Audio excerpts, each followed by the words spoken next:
Welcome to episode number 9 of Uncovering Unexplained Mysteries for August 18th, 2016. How are you doing, Mike? I'm doing fine. Just drinking some Surge here because the 90s are apparently back because Pokemon is crazy. Everyone's crazy about Pokemon again and Surge. And the 80s are back with clear Pepsi, right? Crystal Pepsi, yeah.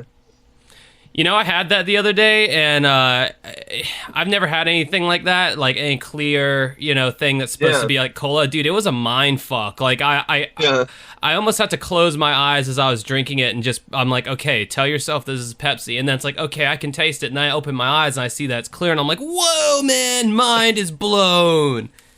Yeah, I tried it too. It was all right. I'd say I liked it more than regular Pepsi because it wasn't as intense. Because regular Pepsi and Coke, I don't really care for because they kind of taste like battery acid, because it just burns as it goes down, and I'm not really a fan of that.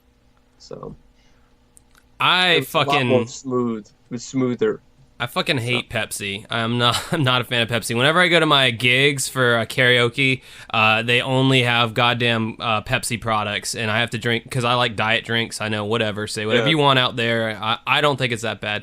Diet Pepsi is one of the worst things ever created. Well, I heard Crystal Pepsi sort of tastes like that, but what would you say? Would you say it does? Or? No, it's a lot sweeter. Yeah. I mean, you can. As someone who's drank diet beverages for so long, I can taste the fucking difference between aspartame and high fructose corn syrup and cane sugar. I can decipher the differences between all of that. And Coke Zero is my diet beverage of choice because Coke Zero to me tastes almost just like real Coke, except for it's not as sweet and it's 0 calories. Yeah, some people were saying Coke Zero was created just for the dudes. It was like guys didn't want to be like drinking Diet Coke because it's considered to some people it's considered a drink for girls. So it was like Coke Zero for the guys. But really, when I worked at the movie theater, people were just people both genders or whatever were going for Coke Zero. So. Over Diet Coke. Diet Coke is gross too. I feel like, whatever's, aspartame is an artificial sweetener of choice. I feel like whatever it gives me a fucking headache. So that's why I don't drink diet products. Yeah, I mean, I've probably built up some kind of weird tolerance to it at this point. But I just feel like Coke Zero is sweeter because they just probably upped the amount of chemicals that they put in there. I don't really like Coke, so So what do you drink then? I like Mellow Yellow. Oh yeah, my man. I like iced tea. Yep. A sweet iced tea, and the Surge isn't too bad because it actually has like a tinge of orange juice in it, which is interesting. So it's kind of like Mountain Dew, but with like a little bit of orange in there. So I don't mind the Surge, and I remember liking Vault when they still had it, and I don't mind Mountain Dew, but I'm more of a fan of like Mountain Dew Whiteout instead of like just regular Mountain Dew, because it's like a citrus sort of thing, and that's kind of weird too. Kind of blows your mind because it's like white. Yeah. And then I don't mind stuff like that, and Dr. Pepper if I'm desperate and there's nothing else I can drink, but like not really the biggest fan. So what soda I fucking cannot stand is root beer. I don't know how people drink that shit. I like A&W root beer, but Vargs and other stuff like that I can see why you have a problem with that because A&W is smoother. It doesn't have as much of an aftertaste. No, you know what what's the shit that A&W makes is their cream soda. Yeah, that's good. Yeah, I love cream soda. Do not like the root beer. Whatever root it comes from, it's like Worcestershire sauce. It's a hard word for me to say. It's like one of those weird flavors that you either like or you don't. Yeah, so speaking of things, that are weird, let's get into this case. Yeah, sorry. By the way, it's we're a little late. I bear the burden on my shoulders, probably worse than Mike does, because he's so involved with making videos all the time. But every day I'm like, oh, I know they're wanting another episode, and I've had so much going on. This time it's my fault. I will take the blame. Mike was totally ready, but I just finished episode 17 on my channel, the Overstimulation Station, where I'm comparing video game sequels of the retro days. Like, are sequels always better? And I came to the conclusion that they are. So if you like video games or anything like that, you should head over to my channel and check out the newest video. I put a lot of work into it. It takes me goddamn 1 month to make one episode, but yeah, anyway, this segment's called the Wackers, and I picked this one. This time around we're trying out sounds like a wacky sitcom. Oh, it's wacky. All right. Hold on a second, Mike, hold on. It's wacky. Oh, wrong end. It's wacky. All right. I'm bringing that thing out whenever that's supposed to be the noise for whenever a UFO skeptic comes in. That's right. Yeah, or any type of skeptic. True. Yeah. So I will use it for that too. So yeah, I picked this one. When I saw it, I instantly was like, holy shit, this is bizarre. And it almost... It is. In some weird way, it almost ties into the what was her name? It's escaping me right now. Cindy James? Cindy James, yes, the Scared to Death segment we did. This is almost like the opposite of that, because this couple was harassed mysteriously, but unlike Cindy James, this was, for all intents and purposes, a credible, real threat, but remains to this day, or to the day of that segment, unsolved. No, it's still unsolved. Yeah. So, the meat of this is Dorothy and Bill Wacker. They lived in a small town in Ohio for most of the 48 years that they were married. And let me just say real quick, everyone, just give them a round of applause for Dorothy and Bill here, staying married for 48 years. Good job, guys. I can barely hold down a girlfriend. Dealing with that last name, too. I mean. Yeah. Your last name is what? Whacker? You want me to be Miss Whacker for the rest of my life? Well, it's a good name. That was my, I guess, a Hank Hill impression. Whatever. Anyway, this whole campaign of terror for them started January 16th of 1985. Well, 84. 84 is when it first started, but this is when they kind of they pick up the story. The Wackers came home and their home was ransacked. This was the third incident thus far, and it began in 1984, and it continues to this day, in the episode, that day of the episode in the 90s. After 10 years have gone by of harassment, the Wackers still wonder who and why. So, they interview them, the couple, and they're a nice elderly couple, a couple that you would typically, see anywhere in the USA. They're older, and they seem very, unassuming and harmless, and you feel bad for them that, like, who the fuck would harass, like, that's like harassing, like, a group of babies, It's like they're so, I mean, I'm not saying old people are, like, completely, like, defenseless or anything like that, but I mean, like, dude, it's like, come on, man, they're old. It's like, that's kind of one of the unspoken rules. You don't fuck with old people, and you don't fuck with little babies, Yeah, it's just, it is a very bizarre case, because it just seems like, I don't even know what the motivation is here. It just seems like the guy or gal or guys and gals who are harassing, this couple, just do it for kicks. Yeah, I mean, that's how they get their jollies. So they're interviewing the couple, and the husband's saying, "Why should I move? Why should we move? Why should we be forced out by a kook? I don't want to do it. I won't do it. I'll stay here and I'll protect her." And again, let's just get a "aww" from the audience. What a guy. That's what you call a real man. We don't have men like that anymore. No, we probably do. I'm just joking. So, anyway, July of 1985, 6 months after that ransacking incident, Dorothy was at home recovering from heart surgery when a guy came up knocking at the door wanting to use her phone. And, you know, like I said, this is an unassuming old couple. They were trusting, you know, in her words, they're trusting and they would help people out without thinking twice. This guy looks unassuming too. Like the guy they have here, he looks like just a regular, you know, good-looking guy. You know, doesn't look like he's up to no good or anything like that. Which is actually a lot of people on the Unsolved Mysteries. I don't know if it's just the reenactments, like the actors that they get, you know, because like, oh, you got to look good on television, so they happen to choose people who. No, they showed the artwork, you know, the police sketch, and it looked pretty similar. True. So. See, that's the thing that people forget, like. You know, there's a lot of stuff going on in the news about like racially motivated crimes and all that, but you know, the black people are only a small percentage of the population. Most of the crime, by and large, is committed by white people because, you know, we're like, you know, 70, 80 something percent of the population. So a lot of this kind of shit that goes down, you know, in your day to day is white people doing these crimes. It depends on where you live. Yeah, well, that's true. Percentages depend on where you live, really. This is Middle America, though. This is, I believe this was in Ohio. So, you know, yeah. So Stark County, yeah, a small town in Stark County, Ohio. Yeah, we have a Stark County over here in Jacksonville. But that's besides the point.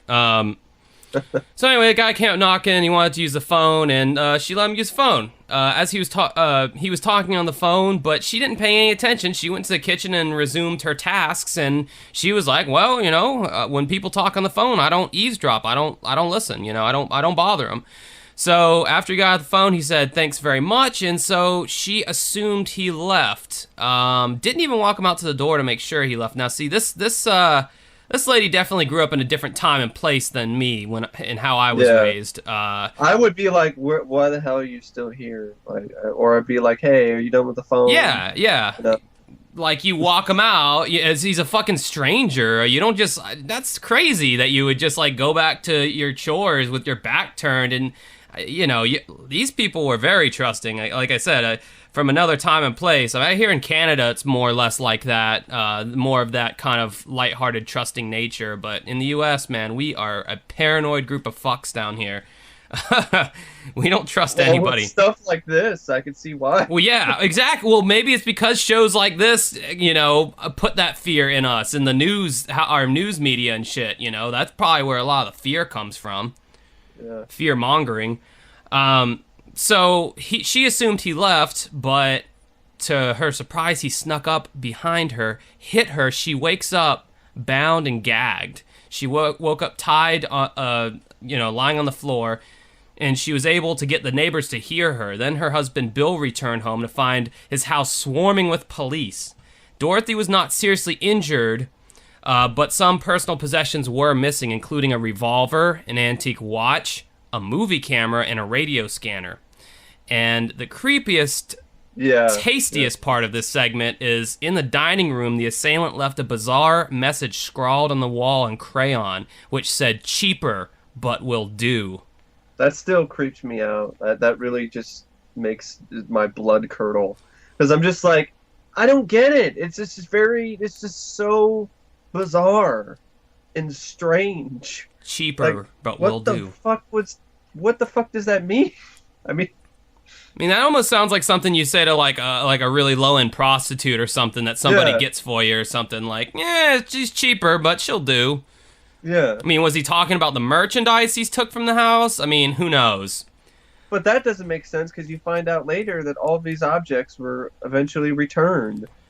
So, yeah. And that is indeed creepy. So, Bill says...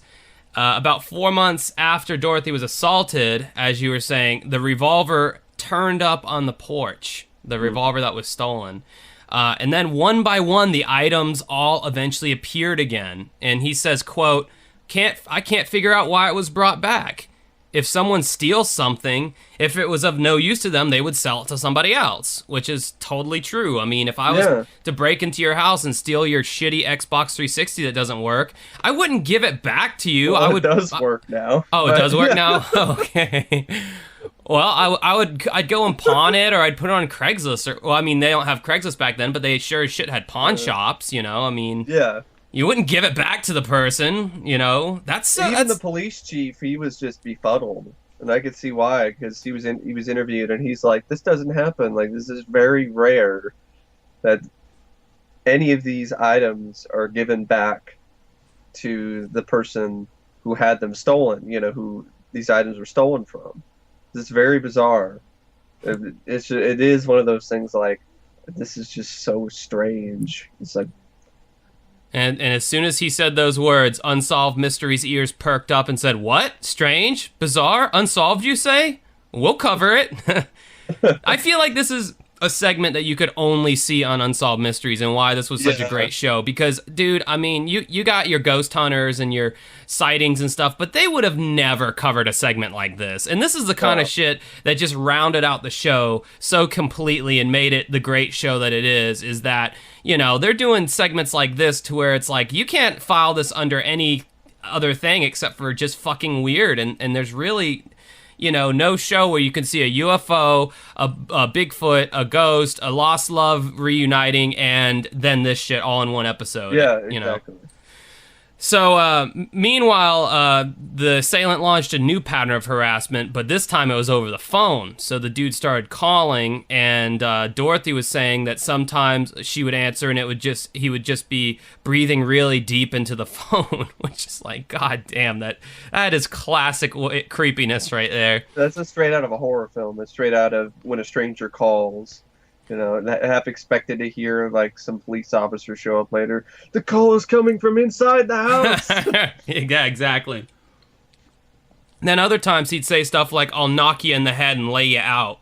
And it made her very angry and scared. And again, it's almost like that scene from Happy Gilmore where his mom's in the nursing home and like the guy's just like treating the old people like shit, and he's like, you know, "I'll break your bones, Granny." And it's like, oh, why are you being mean to the grandma? You know, how can you do that? Yeah, Ben Stiller's, you know, his character in that is pretty great. That's so fun. Ben Stiller either plays a fucking psycho or he plays the awkward, nerdy guy. Like, he only has like those two ranges. So, they have a daughter, and they're interviewing the daughter, and the daughter was even saying they changed their number several times, but the guy still gets the number, and she has no clue how.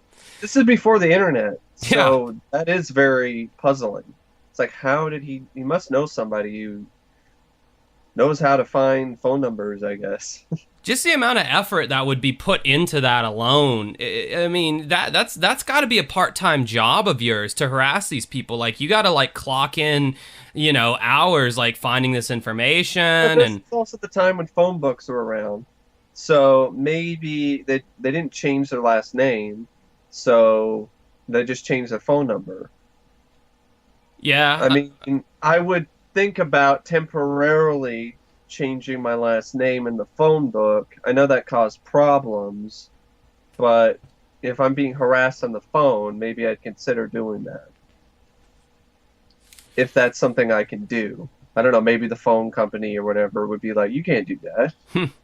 Well, I mean, I know you can always do the unlisted thing, but I mean, it didn't say that they did that. It didn't say that they had their number removed and, you know, whatever. So nowadays, you could maybe use caller ID and find who's calling you and then block the number. So then. Oh yeah, so many of these cases would not be unsolved mysteries if they all happened in nowadays times. It'd be like, and then they looked at the assailant's Facebook and found out that he was at the movies watching Batman vs Superman and arrested him on the spot. Case closed. You know. The assailant checked in at a local McDonald's on his Twitter account and was arrested instantly.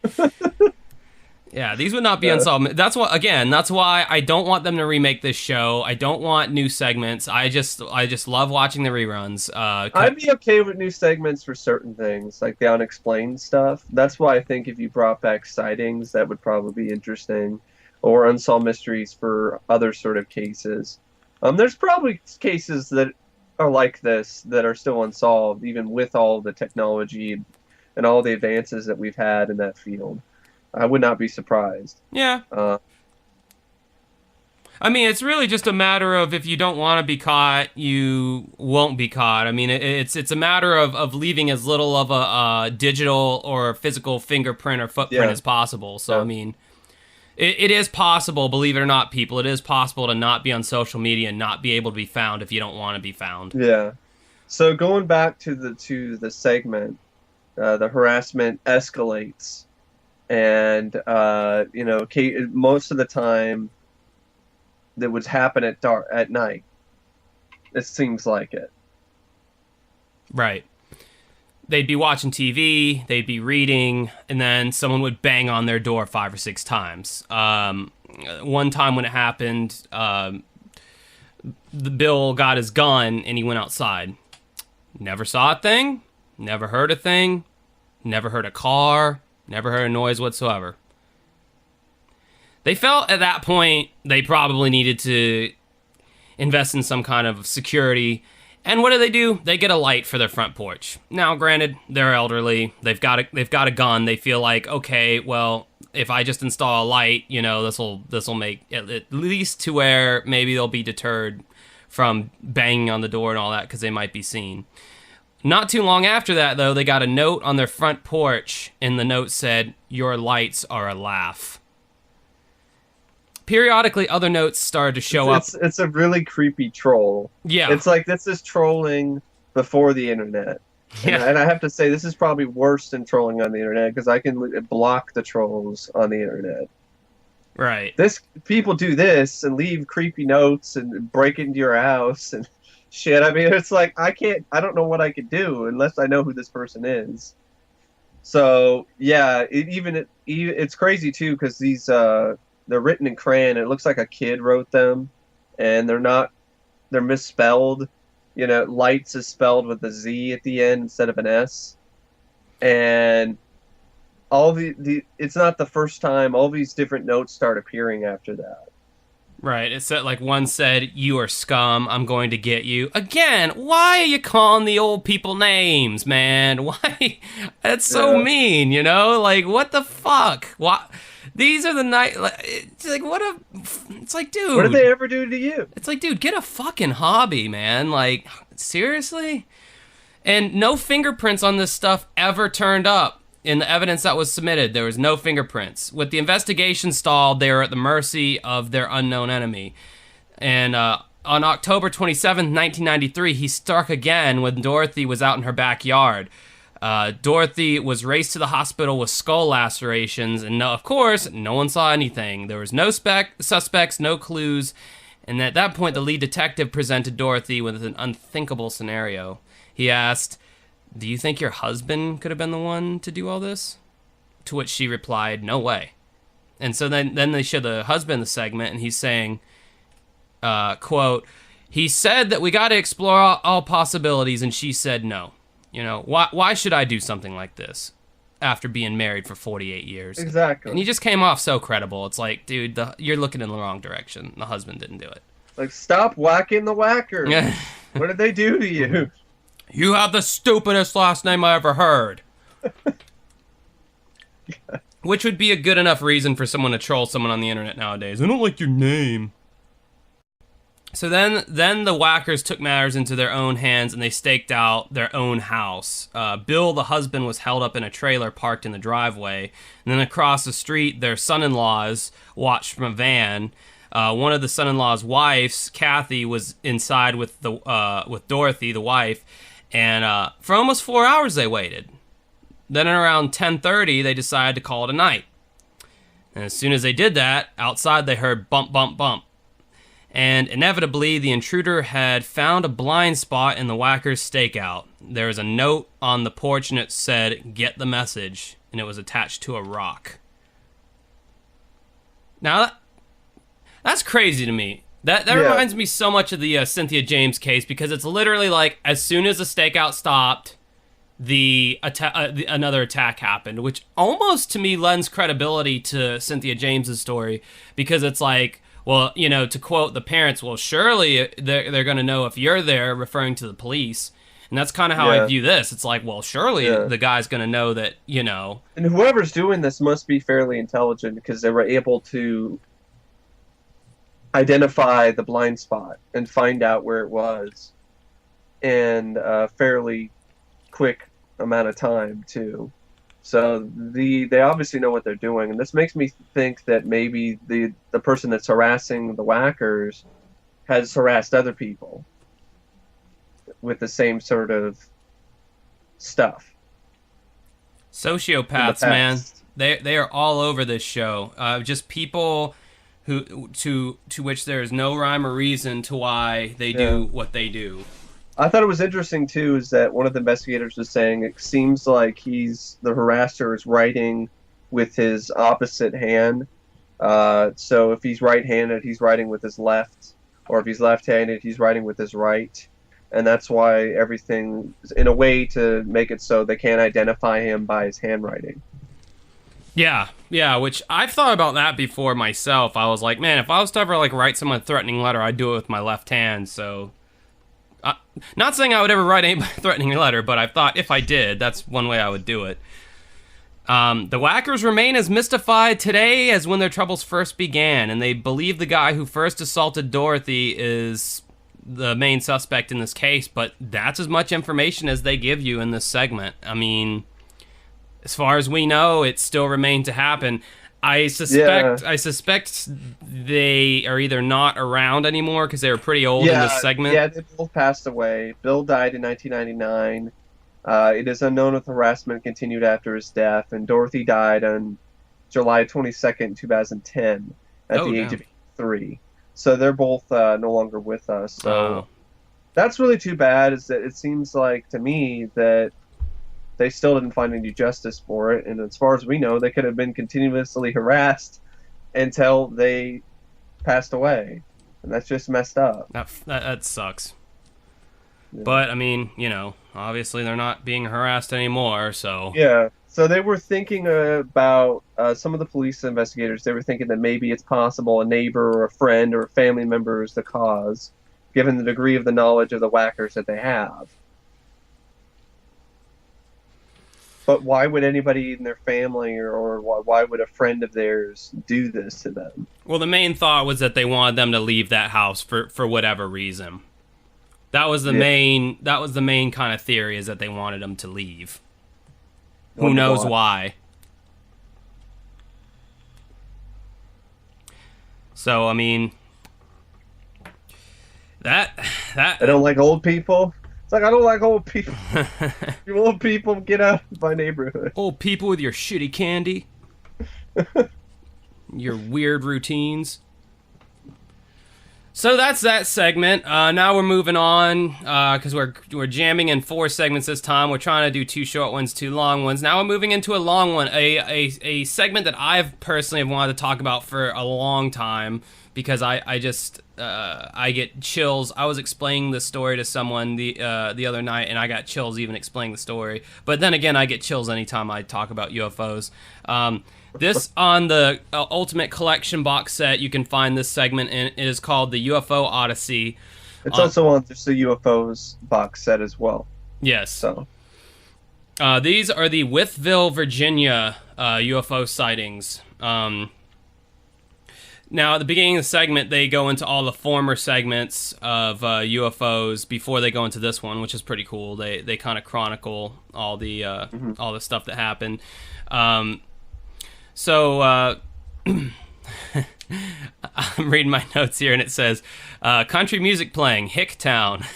So that's obviously the first impressions I got. But no, it starts off with like this country music, this slide guitar is like, and it's like, country music, WYVE, the voice of Wytheville, was the radio station that Danny Gordon was, DJ of or whatever. On October 7th, 1987, Danny checked in with the county sheriff. They would, oftentimes he would call the sheriff for puff pieces. One time 5 chickens were shot with only 2 bullets by one of the officers, and that story ran as kind of a ha-ha piece. So he was looking for another one of, those things, and the sheriff mentioned that 3 sheriff deputies complained that they had seen a UFO. So Danny, using this as one of his puff pieces, went on the radio and reported it. It surprisingly to him sparked a lot of interest, and then calls started to pour in. So many calls, in fact, that he had to set up a special chunk of time for people to call in about their UFO encounters and sightings. And then they had some excerpts based on verbatim transcripts from the calls, and it was stuff like, "It was a huge, long object with no sound. Oh, it looked like an egg shape. All we saw was flashing lights." And then they would have Danny Gordon come back and talk. I just want to say, I like his voice, man. You can definitely tell he's a radio guy, because anytime he'd come in, he almost had that kind of, it was more of a southern tint, but he almost had that, like, rich, robust kind of voice that Robert Stack almost has. It was a nice voice to listen to. I kind of felt that about when he would speak. I guess Mike is neither here nor there on that. Not really. I don't have much to say. I'm just trying not to interrupt you. So, yeah, we're trying to improve this shit, people. We this is all for you. So he felt that these calls about the UFOs were military planes from the Langley Air Force Base that was nearby. Then Mary Jane Williamson, who was one of the witnesses that they had on the segment that they were interviewing, she said, quote, "They said it was planes refueling." I just wanted to say that this lady, Mary Jane Williamson, was, in my notes, it says, hot for an old lady. So, yeah. She was very good looking for her. She looked like she was like maybe in her 60s. I'm like, damn, I hope my wife looks that good into her old age. Anyway, so she said they were planes refueling is what they told her. So Danny said he called the Pentagon and asked about the refueling. And the Pentagon said, quote, "If someone's refueling at under 13,000 feet, someone's butt's in a sling." At the same time, he asked, well, if it's military, I'll back off the story, because I'm a patriot. And time again, they said, we're not doing it. It's not us. We haven't been doing it. So on October 22nd, 2 weeks after the original report, Danny and his friend Roger Hall brought along a 35mm still camera as well as a video camera, and they headed. They went out basically searching for any kind of like UFOs in the sky. After heading home from a 2-hour fruitless search, they just happened to look to the left and they saw a strange object coming over the horizon. They pulled off to the side of the road, and the craft coming at them was very large, and it was dome-shaped. It had no wings, and it had a strobe putting out multiple colored lights on the side of the craft. It was about 1,000 feet away and 1,000 feet high. It was about 2 football fields in diameter, which is fucking massive. His friend, it's like an Independence Day mothership. Yeah, I mean, dude, that's gigantic. And his friend Roger Hall said 3 huge picture windows were in the back, and it looked like they were lit from the inside out. As they were watching the craft, a red ball came out from the left side of their line of sight, and it looked almost as if it docked inside the mothership. According to Danny, it said it looked like you were watching a computer game happening right in front of you, which I thought was kind of a appropriate illustration, seeing as in the 90s, that's when those computer games really started coming out. And also the reenactment, it was a early CGI sort of effect. Mm-hmm. So yeah, that kind of added to it too. So it's like when you're watching the reenactment, it's like you're watching a computer game. That's very true. So the next night, so after the sighting happened, they were so awestruck by what they had saw, they realized that no pictures. And they knew that they blew it because, how is anyone going to believe that they saw this stuff by not taking any pictures? So the next night, they went out and they did take photographs. And I think it's kind of funny how the segment just kind of like bristles over that detail. It's like the next night they went out and they did take photographs of the thing. And then they like kind of went on to something that's like, whoa. They just went out the next night and happened to see the very same thing again. I mean, Geez, okay. That's luck. But then again, there were a lot of sightings in Wytheville at that particular time. So with the film still undeveloped, Danny held a press conference and called it for the following day of October 23rd, 1987. The night before the press conference, Danny received a phone call from a person who wouldn't identify themselves, and they said the CIA and FBI were very interested in the Wytheville UFOs. Danny said, quote, "I started to wonder what I had gotten myself into, and my wife was urging me to back off." He also received anonymous phone calls saying he needed to leave it alone because it's not his place messing in matters of defense. After the press conference, he discovered his house had been broken into. Danny was convinced that someone was looking for the photographs. When he developed the pictures, it only revealed vague images of streaks of light in the sky. 6 weeks later, on December 2nd, they were leaving a local mall. And in the segment, I thought it was really cool because they have like a school bus full of children who are like freaking out. Everyone's making a lot of ruckus, you know, and then they show the sky. And like in this mall, in the parking lot, there's this thing in the sky, this what appeared to be one big light. But soon he saw there was actually 4 smaller lights. As soon as the objects were photographed, because Danny started snapping pictures, they disappeared from view. When the photos came back, they showed 4 objects in the sky. They appeared to change shape and color within one click of the camera. They went from a ball shape to an egg shape to a saucer-like shape to a teardrop shape. By the end of the December sighting, there was more than 1,500 sightings that had been reported in Wytheville County alone. One of the first occurred near Interstate 81. Eyewitnesses said the craft resembled a brilliantly lit carousel, and they actually kind of have an artist rendition in the segment of what this looked like. And if you can just imagine driving down the highway and you see this big fucking object in the sky that's like lit like a carousel, and like, oh man, it'd be so scary.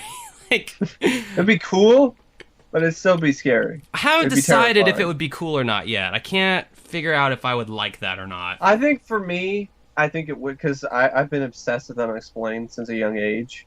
So since I was a kid, I was reading like Reader's Digest Mysteries of the Unexplained book when I was 5 or 6 or 7 or 8 years old. So I was reading a book for adults. Yeah. When I was young. So I that's always been something that I've been really interested in my whole life. So if I saw it, then it would be validation that, oh, you know, this is real. It isn't just stories from people and stuff that I've seen on TV and stuff that I've read. I mean, my parents would say things like this when I'd read the Unexplained book. They'd be like, you know, it's just a book. You can't believe everything you read. You know, that kind of thing. Yeah. So it would be kind of nice to be validated, but at the same time, it would also be terrifying because then it would no longer be a myth. It would no longer be something that I read, no longer some interesting potential factoid, and it would be the truth. You know, it would be like, okay, this is real. But then you have to deal with kind of the Bentwater, what happened in the Bentwater segment last week, where the guy was saying, you know, we went out, you know, and I was hoping that there wouldn't be any evidence that there was a craft out in the woods. That way I could just write it off as something that was just made up, you know. So you have that could be another possibility, too, of seeing some. But see, he saw a landed craft, which I imagine might be more disturbing than just seeing something in the sky where you can just say, well, maybe it was this or maybe it was that. Yeah. Yeah. So then in this segment they shift to like showing the actual, or like interviewing the actual residents of Wytheville who sighted these objects either in their backyards or on their property. Patricia Aker had 10 sightings 8 miles north of Wytheville. She said they looked like a cross between a helicopter and an airplane, and per usual there was no noise, which, as we know now on the podcast, UFOs don't make noise. They also interviewed Rita Marie Voss, who just looked just straight out of the 80s. Just the big frame glasses, the perm. She was great. There's so many people like that in the show when you're watching the reruns. Which I love. Yeah, it's pretty bad, though, some of them, with the big giant glasses and the big hair. And when I was watching some of the segments of my mom, even my mom was like, oh, God, that's just awful.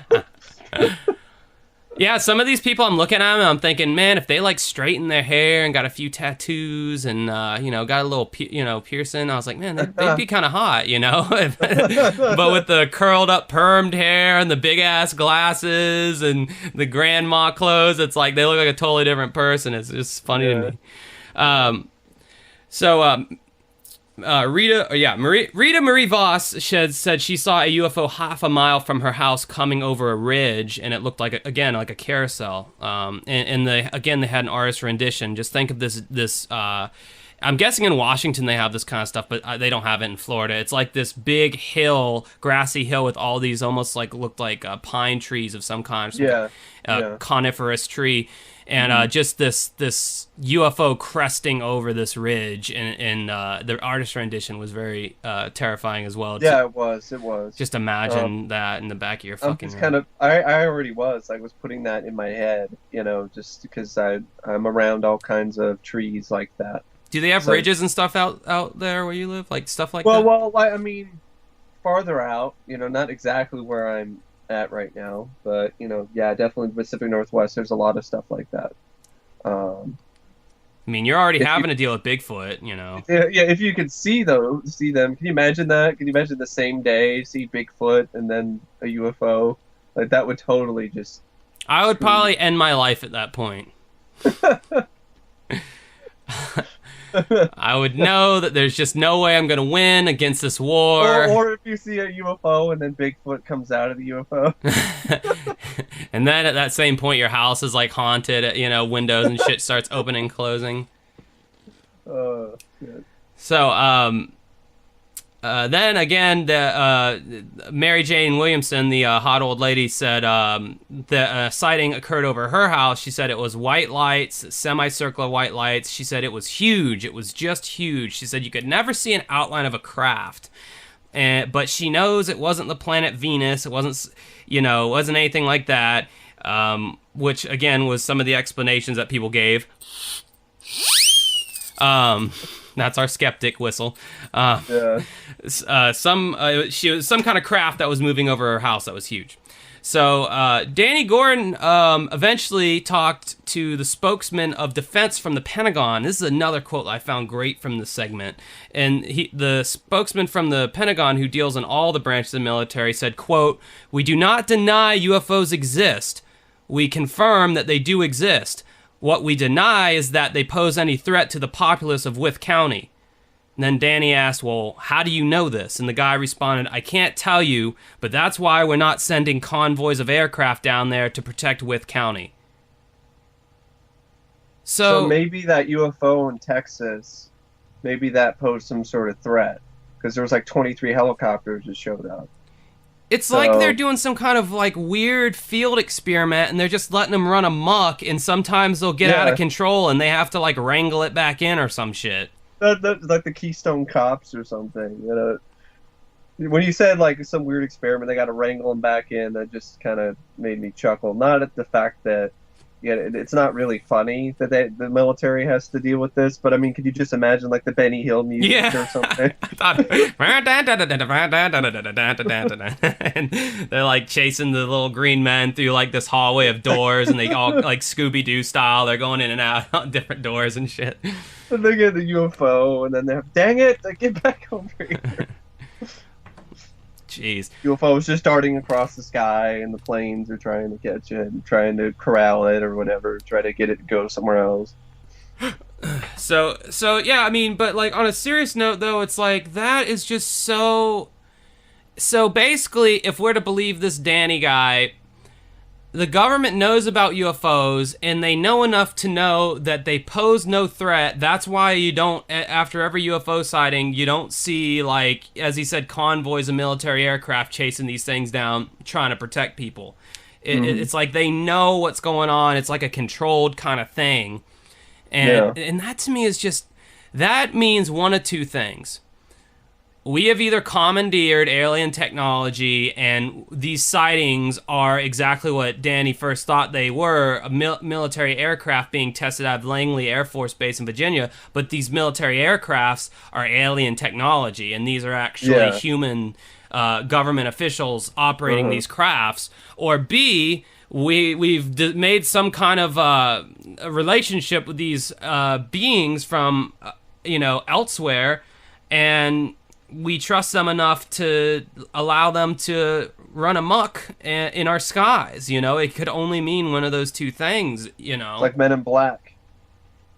Because that's the whole sort of thing in Men in Black. They made like a deal with these aliens, and they all know that aliens are real, and, UFOs are a real thing, but they don't tell they keep it secret because of the whole thing about how people might react Yeah. And I think that's the same thing. I mean, I think we could be able to handle it better now than back in the 40s, but I don't know. With the way people are nowadays, I don't know. I think But a lot of religions would crumble yeah. because Or they'd go in and say, "Oh, they're fallen angels" or whatever. Like I've heard an argument for that. yeah, because UFOs and people from other planets, it kind of flies in the face of most religions, you know. Yeah. It doesn't, because I know growing up as a Southern Baptist, their thing was always, well, the Bible never specified that we were the only life that God created, so it is possible that there was. But see, again, it's like the Bible takes place on Earth. It doesn't take place on, you know, planet Xeron. See, the thing that scares me the most about this segment is not the UFOs. It's not the sightings of unidentified flying objects. It's the government's involvement, their knowing involvement with UFOs, and knows that they either aliens are real, they are visiting us, they're just flying around in our skies and they don't do anything about it, or they're doing this test flights under our nose. But then the whole thing where you get the phone calls and the saying, you should need to get out of this, you better not get involved, something bad could happen. It's like if you start meddling in this, the government will come for you, essentially. What scares me the most, like, wait a second, like they're super secretive with this UFO, this whole Wytheville thing, but then it's on Unsolved Mysteries. I'm like, you failed. I'm sorry. I gotta give you an F scale. Fuck government, because you just completely you let it, and then everybody saw it. Like, it's out there now. So if you're trying to keep it secret, you didn't do a very good job.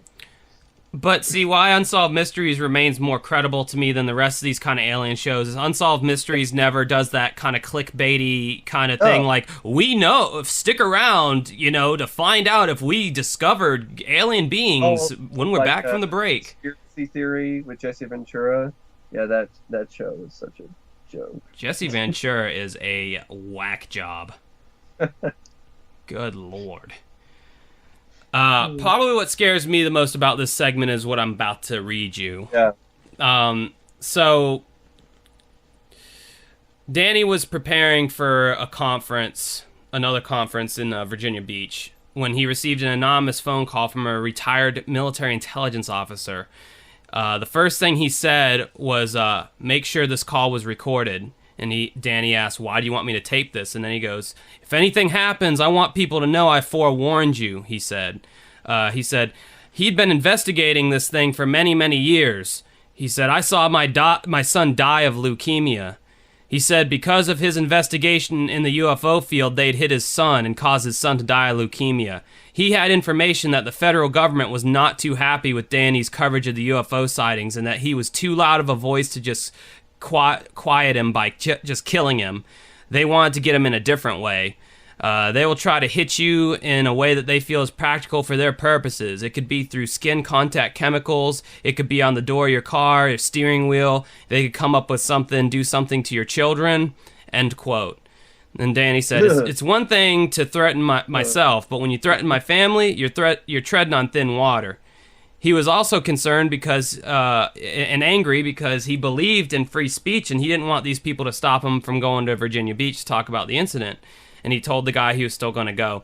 Now, Unsolved Mysteries usually never does this. Whenever they have a phone recording, they usually reenact the phone recording based on verbatim transcripts. But on this particular segment, they play the actual recording that Danny recorded. So you get to hear the man who's saying this, and he sounds scary.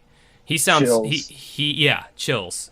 He sounds like he sounds very matter of fact. He sounds very declarative in his statements. And then at the end they don't transcribe, but you can hear him saying, he goes, damn it, man, you think I'm some loony or whatever. He's like, I'm trying to warn you. And then Danny's just like, well, thank you very much, but I'm still going. And he hangs up the phone. I wish I could find that phone call, like the whole phone call on YouTube or something, because that would be really cool to listen to. But that's like real horror to me, is that kind of thing. Yeah, I mean, it really fucking happened. It was around that same time in Virginia Beach that a hepatitis epidemic broke out, and Danny was saying, you know, everyone knew, you know, I knew if I had gotten hepatitis, then they would have gotten to me. But he came back with no problem, and his children were in good shape, as he says. Less than a month after the disturbing phone call, some people with the Richmond Gazette came to his house, and they wanted to ask questions about the recent encounters. One of them interviewed Danny Gordon, and the other guy went around his fucking house snapping photos of his house. I mean, first of all, I would have been like, hey, guy, what you doing there, buddy? That's, you know, you want to ask before you just walk into my fucking bedroom and take pictures of stuff, but maybe he was so distracted by the reporter. That's like if that guy who did an article for your band, right? If he came in and just started snapping pictures and doing whatever. Yeah. Get it accomplished, just snapping pictures of your room and. Yeah, I mean, that would be like a red flag, you know, Yeah. like, why do you need that picture, you know, like, what are you doing? So the guy said that the supposed reporter said that they would send him a copy of the publication before it was released so he could peruse through it and, you know, give his approval. Well, when he never received it, he called up the Gazette, and the newspaper said, those guys are not on the payroll, they don't work here. Yeah. So he realized that he had been had and that these strangers had just been in his house and took a bunch of pictures of stuff. A few weeks later... Well, somebody from the FBI. Right. They looked like the Men in Black, honestly. Yeah. A few weeks later, he went to organize and catalog his UFO negatives, and he found that some of the negatives from the shopping mall incident were missing. So that made him want to go and look at his pictures to see if he wasn't seeing something that might have been in the picture, and he analyzed it with a friend of his, and they weren't really able to see why whoever stole it was only interested in those few particular negatives that were taken from his stash or whatever. So at this point, you know, this guy Danny, he'd reached the end of his rope. His house had been broken into. Bogus reporters had, you know, taken pictures of his house. He was receiving phone calls at all hours of the night. His UFO negatives were stolen. And then finally the stress caught up with him. His wife one day had to rush him to the hospital because he was having severe chest pains. He thought he was having a heart attack. When doctors later determined that the problems were brought upon by severe exhaustion, they warned him that continued investigation could jeopardize his health. Yeah. And then that's kind of the end of the story. And Danny says after that, he goes, he doesn't look for UFOs anymore, and he'd rather not see one again. He said if he had his choice, he would have never reported the UFO story. He said, it's made too many problems for my life. And then he ends on this, which I just think is profound. Yeah, great. He goes, don't look up. Because as soon as you look up and you tell somebody what you saw, your life is changed forever. It's a very poignant quote. Love that. Ugh, Yeah, goosebumps right great. now. Ugh. Yeah. Yeah, this one stood out to me too because I saw it and I was like, wow, like this is pretty messed up. Like the UFO sighting, okay, I've seen other segments where people saw UFOs. It's the whole break-ins in his house, the phone calls, the whole, you know, if they want to get you, they'll leave something on your doorknob to get you sick. You know, that type of thing. I mean, that was very disturbing, unnerving, and horrifying. Even more so than, you know, the UFOs themselves. The government were the real boogeymen in this segment. Yeah. Yeah. Yeah, this one is just, I mean, this is government secrecy and government cover-ups at its highest level. I mean, you always I still feel the same way about it wasn't very effective because it was all over unsolved mystery, so... Well, right, you know, well, thankfully we live in a country to where, like, you can't just tell even if it is, like, I mean, look at the Edward Snowden, you know, the WikiLeaks stuff. I mean, we live in a country to where... The government might have tried to do some unsolved mysteries, but NBC, the producers, like, no, you're going to have to sue us. We don't care. Like... Right, I mean, it's one of those things, like, if you do fuck up, if you do, you know, have a proverbial nip slip... it does get shown. It does get brought to light, to even for things like this. Now, they were also Unsolved Mysteries is a pretty popular show at the time, and there was, I mean, they're in the public eye. So I think that's the thing. If there was any sort of, mysterious circumstances that befell anybody working on the show, and you found out that a certain segment didn't air, then that would just raise suspicion. And so I think the government would be like, well, damn it, Unsolved Mysteries. Yeah, did it again. Like, we can't do anything because people would be obvious that we're involved. I guess they can air the story, and people, I guess, are just going to have to make up their own minds. We would rather it not be aired, but damn it. Well, see, the government, I look at it like this. It's like, they're small town person. If you're just like some, nobody, I think they're more than willing to silence you.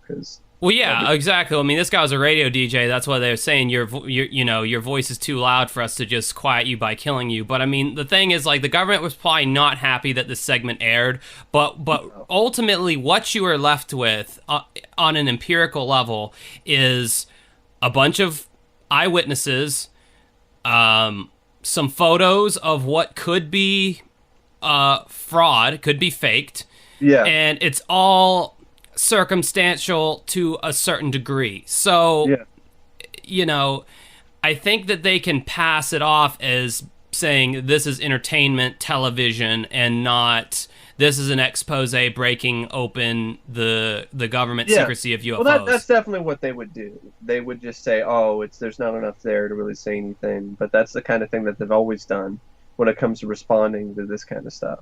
Yeah, and I mean, it's not like UFO reports have fallen short from making it onto the nightly news, as far as locally and stuff, because I've heard various news stories around the country all through growing up. Anytime there's a weird light in the sky or whatever, it will usually get reported on the local news if there's enough sightings. Was on the front page. So. Right. And then it was covered up. So, I mean, it we do have a free press to a certain degree here still. So, I mean, it's not like it's, a Cuban dictatorship or something like that or Chinese dictatorship where information is silenced. And I mean, to a certain degree, yes, it is, but not as much as other countries. Yeah. But yet not as free as Belgium. Yeah, apparently. Yeah, because they were more than cooperative in their UFO cases, which is a few episodes back if you want to check that one out. But so I love that segment, one I've been wanting to talk about for a while. Next, we're getting into one that Mike chose, which would be the tunnel robbers. Yeah, I chose this one because it was just it was such an amazing spectacle. The investigator, who has a pretty interesting last name, Pagan Cop, who's sounds like a horrible shot on Shidio horror film. He's the devil, Pagan Cop. And he's a cop. I mean, he's an investigator, but Satan's cop or something. But yeah, he even said it was awesome, which I thought was a very poor choice of words on his part. Yeah, I got that out. He said the robbery was awesome, but obviously he meant awesome as in like something of an incredible feat, and that could have negative connotations too. I know, but it's just I heard him say awesome, and I'm just thinking of Bill and Ted. They're like, excellent.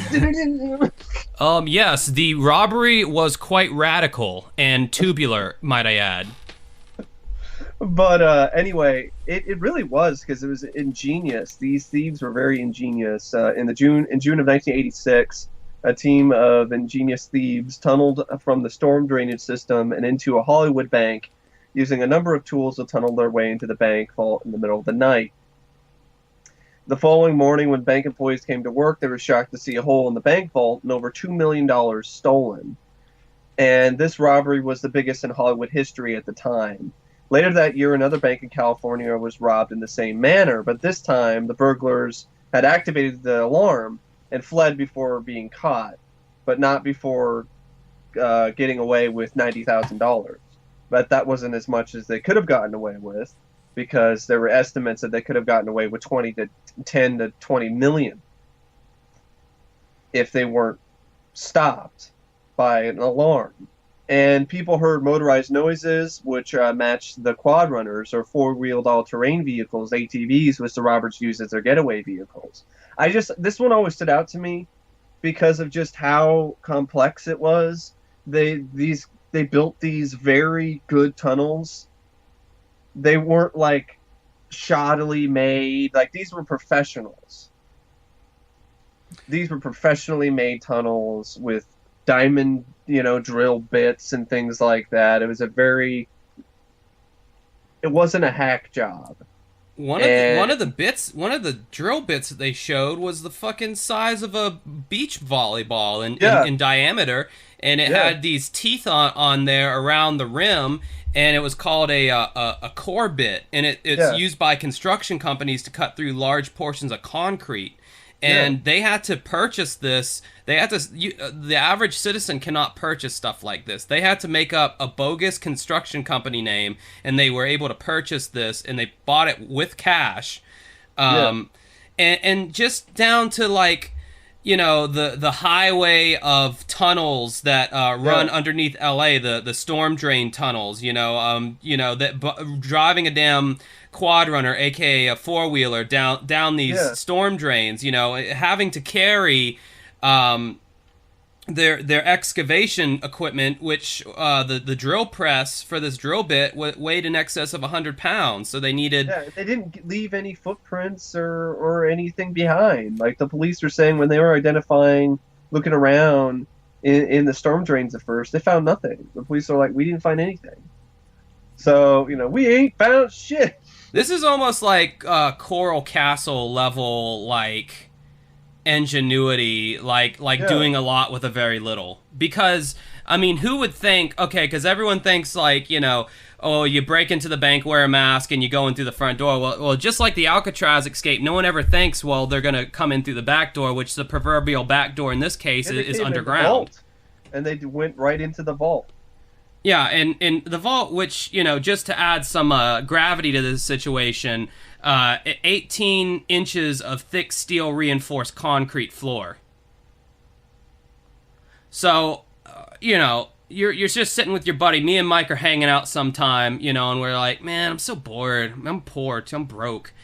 Let's rob a bank. And Mike's like, no, there's no way we can get away with that. There's armed guards and all that. Oh no, man! Let's security cameras. Let's find a storm drain. Let's just go find a storm drain and like a wall in the storm drain. Let's let's plan out where the bank's gonna be, and let's just fucking drill a hole underneath it. Just fuck it. Let's just live a little. And okay, let's go and do that. It's like, no, you can't just do that. You gotta like you gotta know what you're doing. Yeah, you gotta like fucking.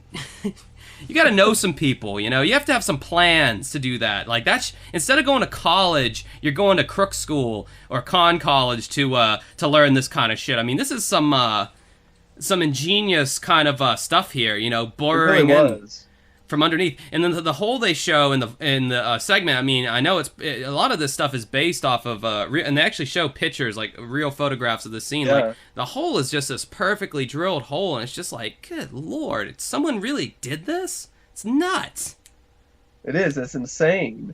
So the investigators, the cops, went into another storm drain not far from the site of the second robbery, and they found one quad runner, along with fingerprints. Police identified the fingerprints as belonging to a person named David Spaulding, who had no previous criminal record.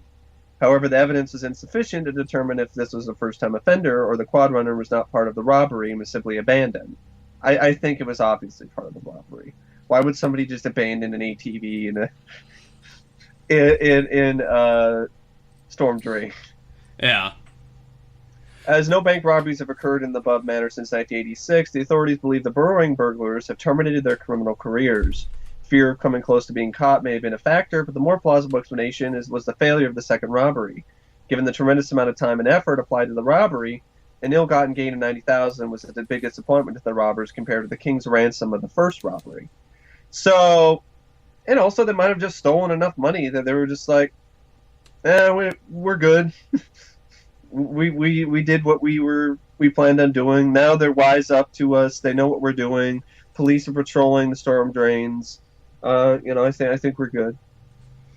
Yeah. So then the police go underground again, and about half a mile or a mile and a half from the Bank of America that they previously robbed, they found another tunnel that was completely finished, and they went they went into the tunnel and they found the mounting bits for the drill that were already set up. So this hole was ready to be dug. I mean, this bank was ready to be burrowed into, and this was underneath the Beverly Hills Bank. Now, you're talking big money with Beverly Hills. So I think they were saying on the segment something like $20 to $30 million could have been 10 to 20 million. Could have been had if they had succeeded on that one. I think that was combining what they could have gotten with the second robbery and with what they got in the first one, and what they could have gotten with the bank at Beverly Hills. But yeah, it sounds like something you see in a movie.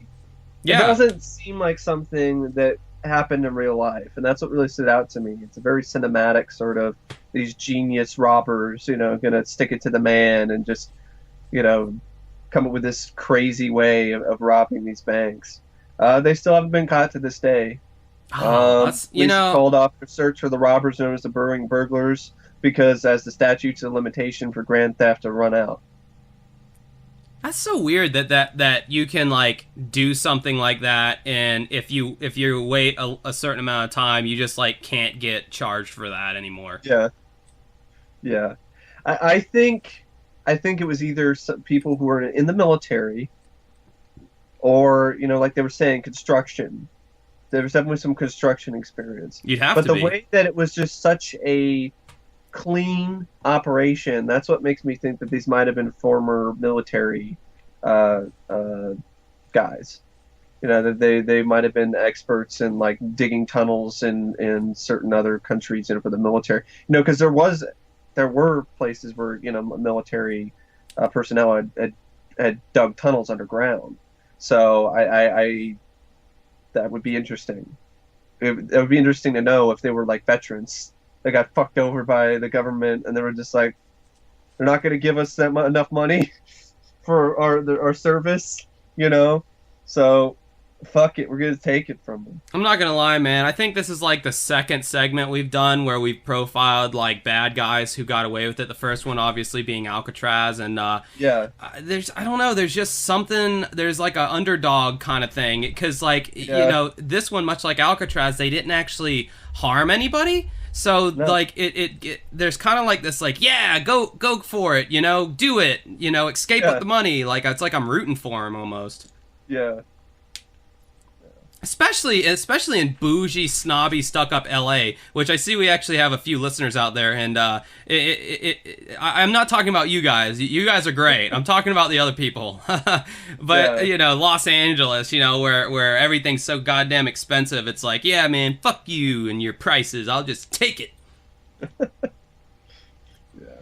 So it's something that if we could get away with it, I think there's a part in all of us that would be yeah. If you could get away with it and not get caught.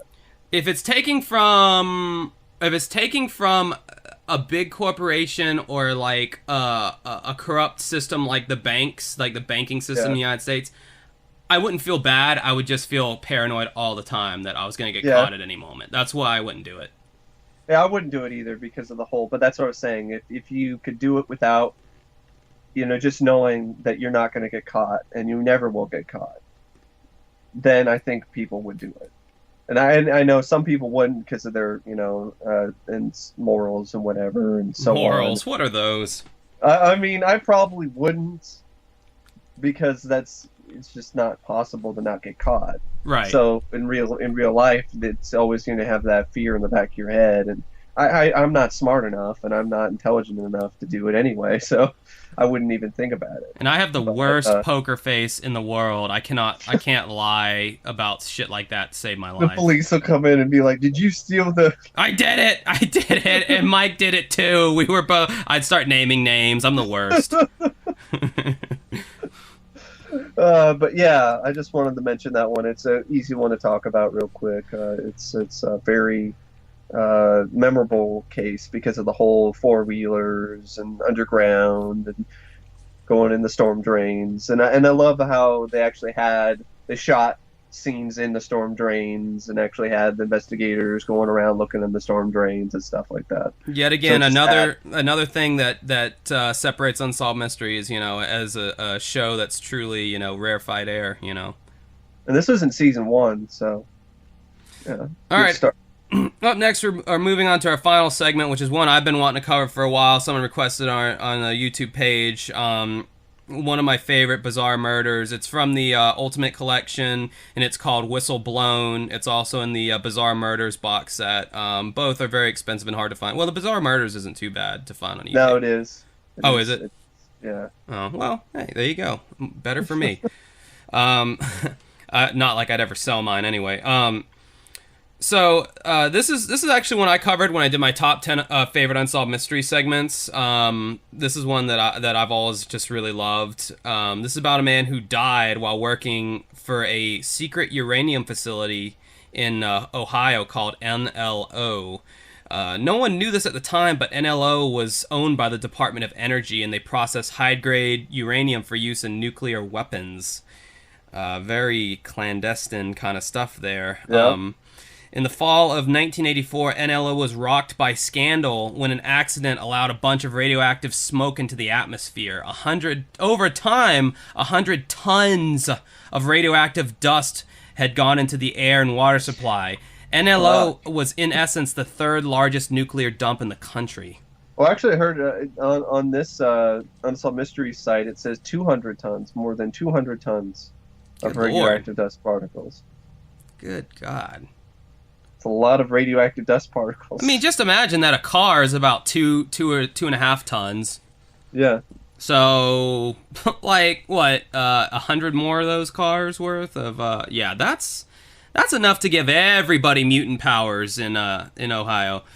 So women will grow a third breast.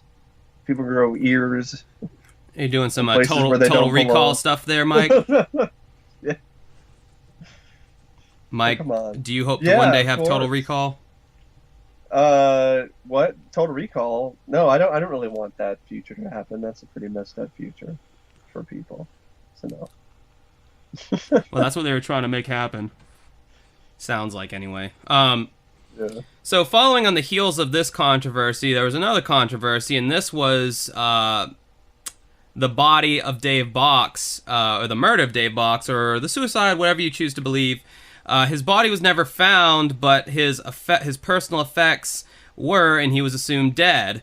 Bocks worked at NLO for 3 years, and by all accounts, he I love this. Fucking Robert Stack, man. He's like on camera, and he goes, Dave Bocks worked for NLO for 3 years, and by all accounts, he was met with a gruesome and horrible death. Like, fuck, man. Stack, can you just... No subtlety. Yeah, no subtlety at all. It's like that's just classic Robert Stack right there, man. So Dave Bocks was hired in... Like it is. What? He just tells it like it is. I love that about him. He tells it Hey, Robert Stack is the last person you want in a hospital waiting room telling you that your dad died. Sorry, Josh, your father was gruesomely and painfully killed by the cancerous cells that ate the flesh and the organs in his body, killing vital parts of him that kept him alive. There was never any hope for survival. Thank you, Dr. Stack. Jesus, man. So old Davey Bocks here, he was hired in 1981 as a pipe fitter, and he quickly earned the trust and respect from his fellow employees. Speaking of fellow employees, there's this other guy. He was a former NLO employee named Harry Easterling. And I like this quote because he says he believes the plant was safe when he was hired. Like he says, when I was hired, they said that it was a low-level radiation plant. They told me there was nothing back there that would bother you and just go about your business. Don't tell anybody what you were doing and everything would be fine. I mean, that part right there is like, okay, that's just fishy. That's suspicious. Right. Don't tell anybody what you were doing and everything would be fine. Like if there was not something shady going on, then I don't think you would tell me that. There's no reason for that kind of discussion unless there's something else going on, and clearly that's the case. Well, I mean, it's almost like these are all blue collar guys, and it's like, well, do you want the job or don't you? You know, just shut your mouth and do your job, and like, okay, whatever, you know, like whatever you say, boss. I need the money. I could definitely I need the money for, the house and the kids. So okay, all right. Yeah, strange uranium processing plant, whatever you say. So they go into Dave's life before they really dive into this. In 1979, he was divorced, yet he remained a devoted father to his kids and to his ex-wife. And he was a good shit from what they're talking about. They said he was great. He would do anything for us, can as can be. Loved his children and did his job. Right. So June 18th, 1984 began like any other evening for Dave Bocks. He worked a graveyard shift, and he would meet his rideshare partner, Harry Easterly, that you mentioned earlier. Mm-hmm. They would ride together to work, and his primary duties were to inspect and maintain equipment in the plant and make sure everything was functioning properly. On the graveyard shift, only the maintenance crew and security were on duty for the graveyard shift, and Bocks reported to the maintenance room for his nightly duties. Just like any other night, he left his keys in the top of the toolbox, and Dave went to one area and Harry went to the other. At 4:30 a.m., Bocks and his supervisor were seen in a truck, according to one witness who refused to appear on camera. The witness said Bocks seemed to be having a series of discussions but couldn't tell what they were talking about. Oddly, the windows to the truck were rolled up despite it being a hot, humid night. Later, Bocks was seen walking to Plant 4, not Plant 8 like he was assigned. Essentially, that was the last time he was seen alive. Yep. Later that morning, Harry became suspicious because he noticed that Dave was absent. There was a meeting and Dave wasn't there. He walked to the maintenance building and saw Dave's keys were still in the top of the toolbox, and he thought he was working overtime. He told the security guard that Dave hadn't come out and that he'd meet him at the restaurant later on that night for the rideshare thing. So, meanwhile, at 7:30 that morning, one of the furnace operators notified his supervisor that there was a sticky film and odd odor in his oven. He said there was a crust over everything. And in the segment, to quote him, he goes, the supervisor's name was Larry, the worker goes, "Larry, listen, man, I don't want to be one who starts a problem, but there's something in there. Kind of looked like a leg." And the supervisor goes with the pole and's poking around in the lava, what it looks like. And the supervisor apparently didn't find anything and told him to go back to work, which, again, kind of blanket denial there, but whatever. I think he found something, but he just, didn't want to cause panic or something. Right. Or there was an inside sort of job thing going on. Right. Like people say. Yeah. Because you would think the supervisors of a plant like this are going to be a little bit more informed on what's going on than just the lemmings, the sheep, as it were, that just kind of have to work there and mindlessly follow orders. Not saying that they're bad people or they're dumb or anything. It's just government secrecy at its finest. You got to do what you got to do. I mean, you got to feed your kids or you got to feed your family, got to pay the bills.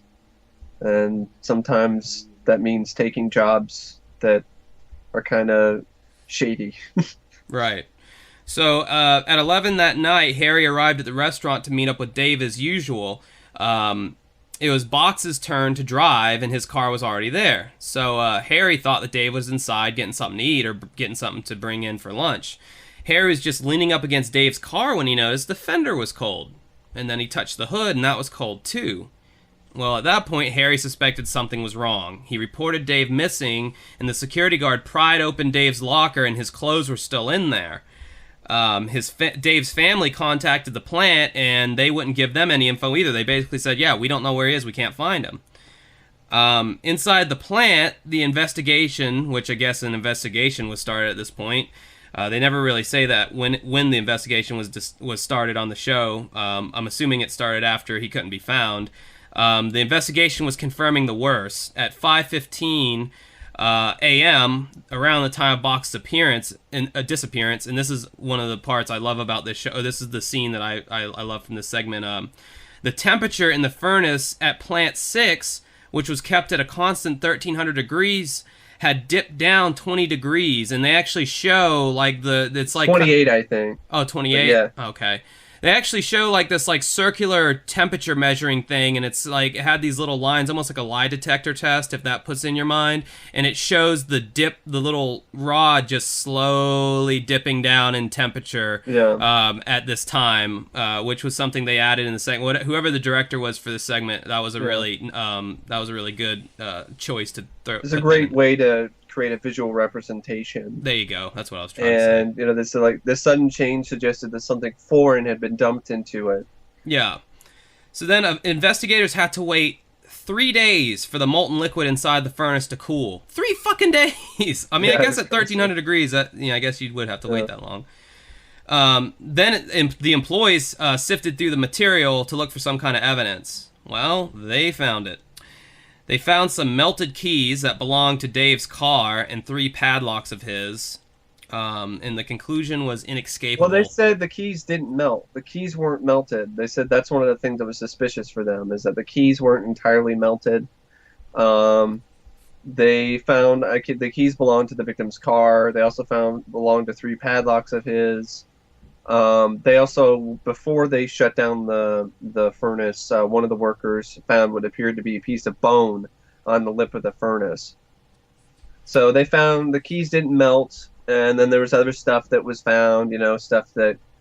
Well, let's talk about the keys for a second. Yeah. So, Harry, his friend, was talking about... So let's go back here, rewind to...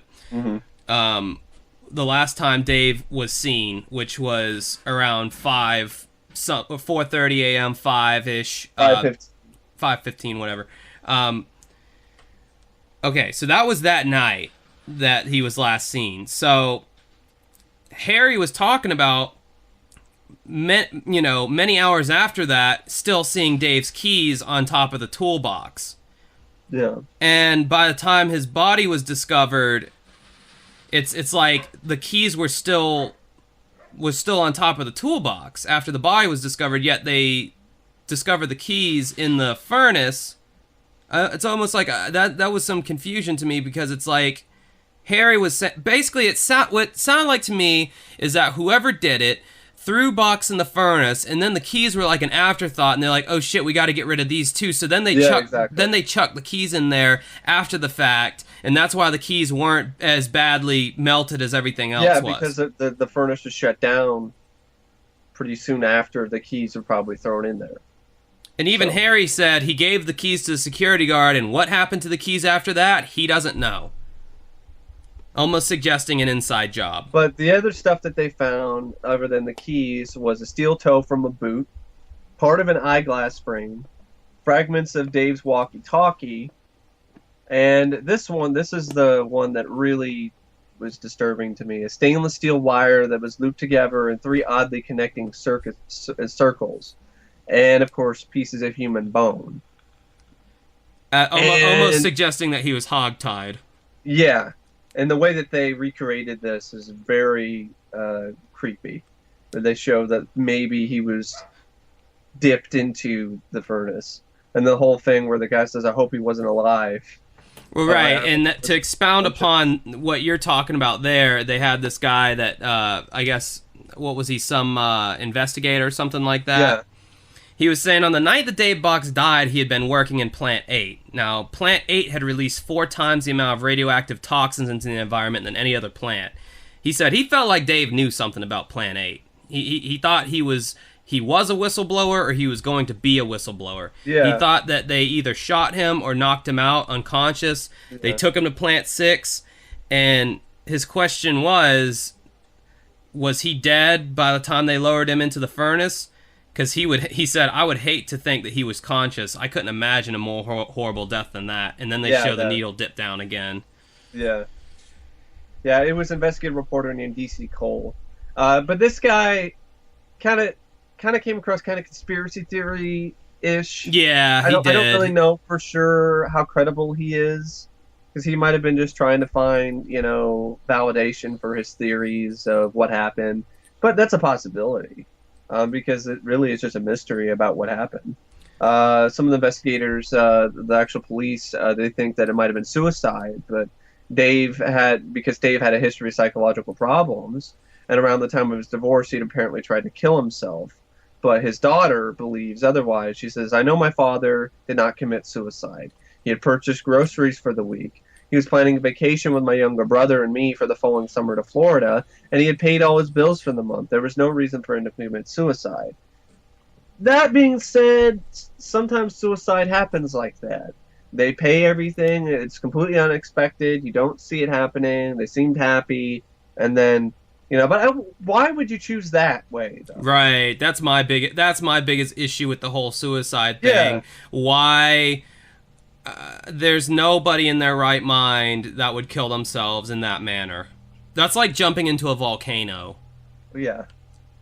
I mean, certainly it would be a quick death, but Jesus, for those seconds that you're alive, it would have to be like you're in hell. Yeah, I don't think it would be quick right away. Like, I mean, it would be pretty fast, but yeah, no. I mean, I think all the sheer pain that would probably knock you unconscious, like the shock. Yeah. But who knows? I don't know. I don't want to know. No one's ever survived something like that, so it's not like we can ask them. No. So obviously, it's like, God, would somebody but then you think like a murder, like that's pretty far-fetched too, because again, like the only conclusion you'd come to for a motivation would be, he was going to be a whistleblower. And a whistleblower is basically someone who tattles on a company or a person at a company who's doing something incorrectly and, brings a lot of drama and problems to those people. That's what a whistleblower is. And they thought that perhaps he was going to blow the whistle on the problems that were going on there that they obviously knew about, and they're poisoning the air and the water and all that, and that was not a accident. That was not a whoopsie on the government's part. Man, the government this week, geez, they're all up in this shit. Yeah, the thing that really stands out to me is the steel wire. Why would that be there? Right. Like what's the point for that? And it does, and they were tied in circles in a way that you could maybe see tied around somebody's legs and lowered into the furnace. So the fact that that's there, that makes me believe that I don't think it was accidental. I honestly don't. That's just my theory. Yeah, I mean, and they did effectively silence him, but it's not like it did any good because the plant was shut down. So I mean, it's not like I don't know. That's weird, man. It truly is a unsolved mystery. Of course, it hasn't been solved since. I mean, according to it could have been suicide, but I just want the explanation for the steel wire. Right. I mean, yeah, because I mean, to us that would be a gruesome way to die, but maybe and then the keys. Why were the keys thrown in there after the fact? That's the other thing too. So as a final bitter footnote to Dave Bocks, 9 years after the fact, his family is still waiting to lay him to rest. In 1989, NLO was shut down. Dave Box's remains, which are just a few bone fragments, remain sealed in a barrel on the closed plant, too toxic to be buried in the ground.